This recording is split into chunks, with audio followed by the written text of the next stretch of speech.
ಸಿಗಂದೂರು ಅಂದ್ರೆ ಸಾಕು ಪ್ರಕೃತಿ ಸೊಬಗು. ಈಗ ಇದಕ್ಕೆ ಮತ್ತಷ್ಟು ಪುಷ್ಟಿ ನೀಡೋದಕ್ಕೆ ಕೇಂದ್ರ ಸರ್ಕಾರ ಮುಂದಾಗಿದೆ.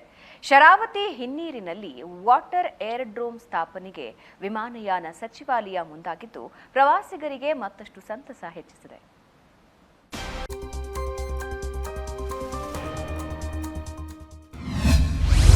ವಿಮಾನಯಾನ ಸಚಿವಾಲಯ ಮಹತ್ವದ ಹೆಜ್ಜೆ. ಸಿಗಂದೂರಿನಲ್ಲಿ ವಾಟರ್ ಏರ್ಡ್ರೋಮ್ ಸ್ಥಾಪನೆ. ದಶಕಗಳ ಕನಸು, ಬಹು ವರ್ಷಗಳ ಬೇಡಿಕೆಗೆ ಮುಕ್ತಿ ಸಿಕ್ಕಾಗಿದೆ.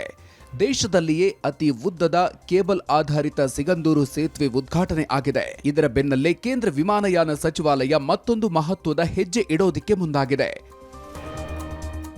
ಶಿವಮೊಗ್ಗ ಜಿಲ್ಲೆ ಸಿಗಂದೂರು ಚೌಡೇಶ್ವರಿ ದೇಗುಲಕ್ಕೆ ಭಕ್ತರು ಹೆಚ್ಚಾಗಿ ಆಗಮಿಸುತ್ತಾರೆ. ಲಾಂಚ್ನಲ್ಲಿ ಶರಾವತಿ ನದಿ ದಾಟಿ ಹೋಗೋದೇ ಒಂದು ಅದ್ಭುತ. ಈಗ ಸೇತುವೆ ಪ್ರಾರಂಭ ಆದ್ಮೇಲೆ ಅದರಲ್ಲೂ ಮಳೆಗಾಲದಲ್ಲಿ ಪ್ರವಾಸಿಗರನ್ನ ಕೈಬೀಸಿ ಕರೀತಾ ಇದೆ. ಹೀಗಾಗಿ ವಿಮಾನಯಾನ ಸಚಿವಾಲಯ ಲಿಂಗನಮಕ್ಕಿ ಜಲಾಶಯ ಶರಾವತಿ ನದಿ ಹಿನ್ನೀರಿನಲ್ಲಿ ವಾಟರ್ ಏರ್ಡ್ರೋಮ್ ನಿರ್ಮಿಸಲು ನಿರ್ಧರಿಸಿದೆ. ಆ ಶರಾವತಿ ಬ್ಯಾಕ್ ವಾಟ್ರಲ್ಲಿ ಆಡುವಂಥ ಎಲ್ಲ ವ್ಯವಸ್ಥೆ ಆಗುತ್ತೆ. ಆದರೆ ಈ ಒಂದು ಏರೋಡ್ರೋಮ್ ಬರೋದ್ರಿಂದ ಏನಾಗುತ್ತೆ, ಏನು ಏರೋಪ್ಲೇನ್ ಇದೆಯಲ್ಲ, ಏರೋಪ್ಲೇನ್ ಡೈರೆಕ್ಟಾಗಿ ಆ ನೀರಲ್ಲಿ ಲ್ಯಾಂಡ್ ಆಗೋದು, ತದನಂತರ ಮತ್ತು ಅಲ್ಲಿಂದನೇ ಸುಮಾರು ಗೇಮ್ಸ್ ಎಲ್ಲ ಆಟ ಆಡೋಂಥ ವ್ಯವಸ್ಥೆ ಬರ್ತಾ ಇದೆ. ಈ ಒಂದು ವ್ಯವಸ್ಥೆ ಆದ್ದರಿಂದ ಏನಾಗಿದೆ, ನಮಗೆ ಒಂದು ಸುಮಾರು ಏನು ಬೇರೆ ಕಡೆ ಏನು ಪ್ರವಾಸಿಗರು ಬೇರೆ ಕಡೆ ಹೋಗ್ತಾ ಇದ್ದಾರೆ, ಬೇರೆ ದೇಶಕ್ಕೆ ಹೋಗ್ತಾ ಇದ್ರು ಅಥವಾ ಬೇರೆ ಸ್ಟೇಟಿಗೆ ಹೋಗ್ತಾ ಇದ್ರಲ್ಲ, ಆ ಎಲ್ಲ ಪ್ರವಾಸಿಗರು ಈ ನಮ್ಮ ಒಂದು ಶರಾವತಿ ಬ್ಯಾಕ್ ವಾಟರ್ಗೆ ಅಥವಾ ನಮ್ಮ ಸಿಗಂದೂರು ಕ್ಷೇತ್ರಕ್ಕೆ ಬರುವಂಥ ವ್ಯವಸ್ಥೆ ಆಗುತ್ತೆ, ಅಥವಾ ನಮ್ಮ ಶಿವಮೊಗ್ಗ ಜಿಲ್ಲೆಗೆ ಬರುವಂಥ ವ್ಯವಸ್ಥೆ ಆಗುತ್ತೆ. ಇದರಿಂದ ಸುಮಾರು ಪ್ರವಾಸಿಗರ ಹೆಚ್ಚಿನ ಸಂಖ್ಯೆ ಆಗೋದು ಅಂತ ಹೇಳ್ಕೊಳ್ತೀವಿ.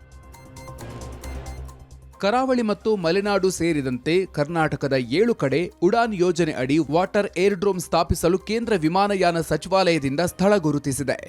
ನೀರಿನ ಮೇಲೆ ವಿಮಾನಗಳು ಟೇಕ್ ಆಫ್ ಮತ್ತು ಲ್ಯಾಂಡಿಂಗ್ ಮಾಡಲು ನಿರ್ದಿಷ್ಟ ಸ್ಥಳ ಗುರುತಿಸಿ ವಿಮಾನ ನಿಲ್ದಾಣ ನಿರ್ಮಿಸಿ ವಾಟರ್ ಏರ್ಡ್ರೋಮ್ ಮಾಡಲಾಗುತ್ತೆ. ಸಿಗಂದೂರು ಮೋದಿಜಿಯವರ ಆಶ್ರಮದ ಸಿಗಂದೂರು ಸೇತುವೆ ಉದ್ಘಾಟನೆ ಆಯಿತು. ಈಗ ಸೀಪ್ಲೇನು ಕೂಡ ಬಂದರೆ ನಮ್ಮ ಪ್ರವಾಸೋದ್ಯಮ ತುಂಬ ಹೆಚ್ಚಿನ ಒಂದು ಆದ್ಯತೆಯನ್ನು ಕೊಟ್ಟಂಗಾಗುತ್ತೆ.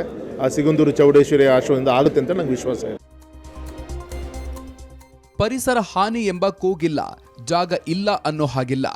ವಾಟರ್ ಏರ್ಡ್ರೋಮ್ ಕರಾವಳಿ ಮತ್ತು ಮಲೆನಾಡಿನಲ್ಲಿ ಹೊಸ ಸಾಧ್ಯತೆಯನ್ನೇ ತೆರೆದಿಡಲಿದೆ. ಏರೋಡ್ರಮ್ ನಿರ್ಮಾಣದ ಮೂಲಕ ಪ್ರವಾಸೋದ್ಯಮಕ್ಕೆ ಮತ್ತಷ್ಟು ಉತ್ತೇಜನ ನೀಡಿದೆ. ಈ ಮೂಲಕ ಹೆಚ್ಚೆಚ್ಚು ಪ್ರವಾಸಿಗರು ಸಿಗಂದೂರಿನತ್ತ ಬರಲು ಕಾರಣವಾಗ್ತಾ ಇದೆ. ಶಿವಮೊಗ್ಗದಿಂದ ಕ್ಯಾಂಪಸ್ ಅತಿಕ್ ಜೊತೆ ರಾಜೇಶ್ ಕಾಮತ್, ಏಷ್ಯಾನೆಟ್ ಸುವರ್ಣ ನ್ಯೂಸ್.